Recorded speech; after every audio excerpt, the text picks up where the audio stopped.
nombre es Daniel Rafecas, yo soy profesor tanto de la Universidad Nacional de Rosario como de la Universidad de Buenos Aires, del ámbito del derecho penal y los derechos humanos. En este caso me dirijo aquí a ustedes para reflexionar en torno de un problema que tenemos muy grave en el sistema penal argentino y también de toda la región latinoamericana, que es la supervivencia masiva y sistemática de las prácticas de torturas y malos tratos a personas privadas de la libertad en nuestro país, tanto a partir de los ámbitos penitenciarios como también ámbitos digamos, de lugares o de operativos policiales. Y esto atraviesa no solamente las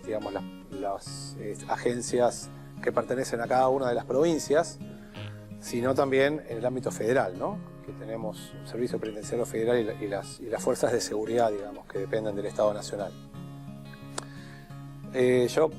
entiendo, es un tema que vengo estudiando hace por lo menos 20 años, es el objeto de mi tesis doctoral, y entiendo que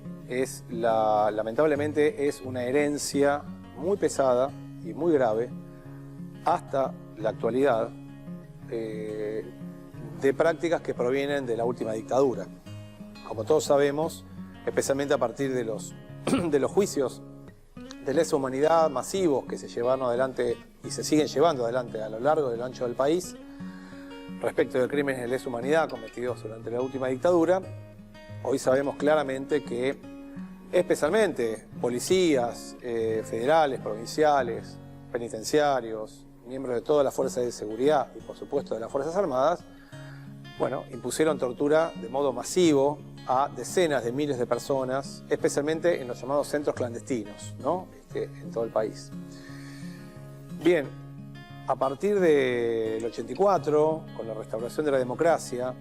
y pese al juicio de las juntas militares del 85, con la vigencia de las leyes de impunidad, de obediencia debida y punto final, lamentablemente la gran mayoría de esos cuadros policiales y penitenciarios que torturaron cotidianamente durante la época de la dictadura,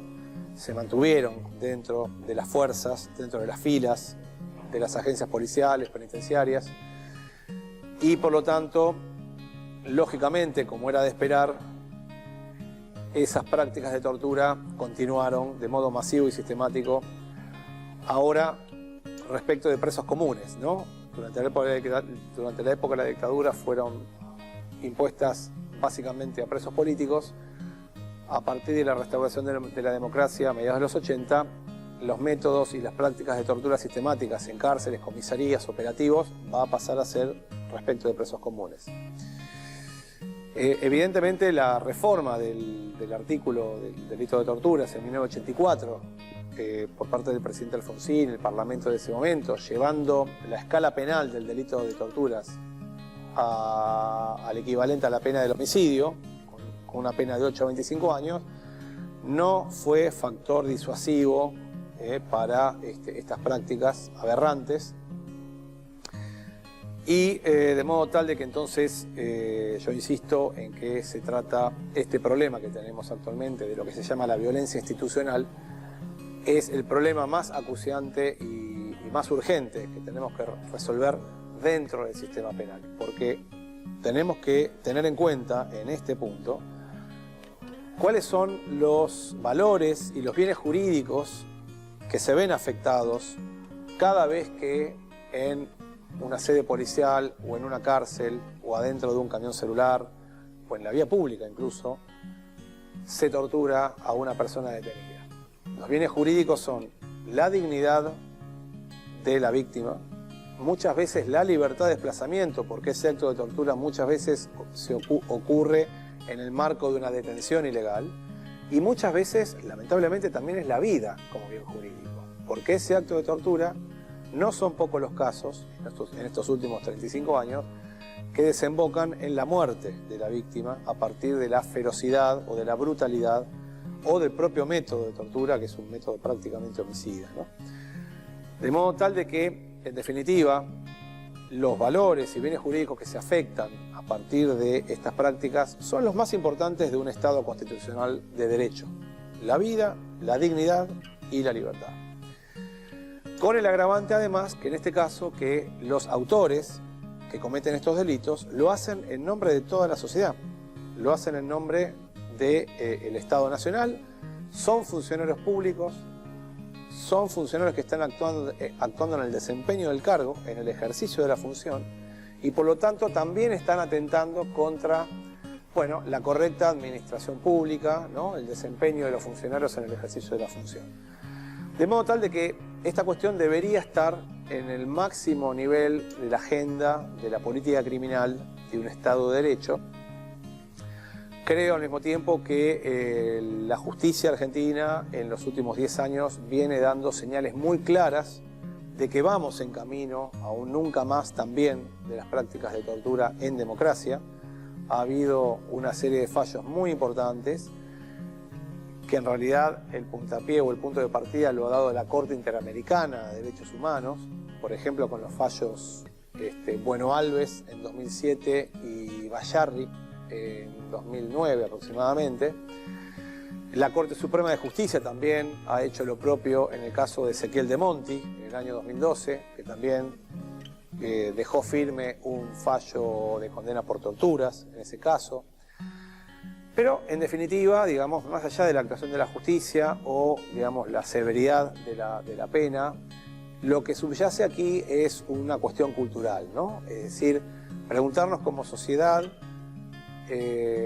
si los presos, los detenidos, tienen el derecho a la dignidad, es decir, si no pierden la condición de ciudadanos. Lamentablemente, yo tengo la sensación o la percepción de que en este sentido también hay una profunda herencia cultural, autoritaria, en nuestro país, según la cual para buena parte de la opinión pública y para buena parte también de los operadores de la justicia y por supuesto de las agencias ejecutivas, quien va preso en nuestro país parece como que pierde la condición de ciudadano, pierde los atributos de la persona jurídica, pierde la posibilidad de ese escudo protector que es en definitiva la dignidad humana, y pareciera entonces que todo es posible respecto de esa persona que va presa, ¿no? Lo podemos humillar, lo podemos denigrar, lo podemos colocar en situación de hacinamiento, de superpoblación, lo podemos subalimentar, le podemos privar de condiciones sanitarias y especialmente lo podemos torturar, maltratar y en muchos casos también terminar con su vida, ¿no? Sin que esto pareciera que genere mayores implicancias o mayores consecuencias en el sistema de administración de justicia.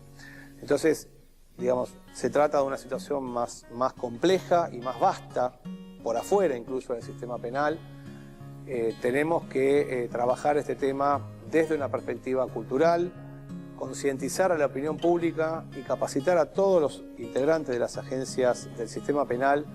de que quien va preso no deja de ser ciudadano, quien va preso tiene derecho a la dignidad, porque esos estándares de dignidad están consagrados tanto en los tratados internacionales como en la Constitución Nacional, y por lo tanto mi anhelo y mi aporte con este pequeño mensaje es contribuir en esa dirección. Muchas gracias.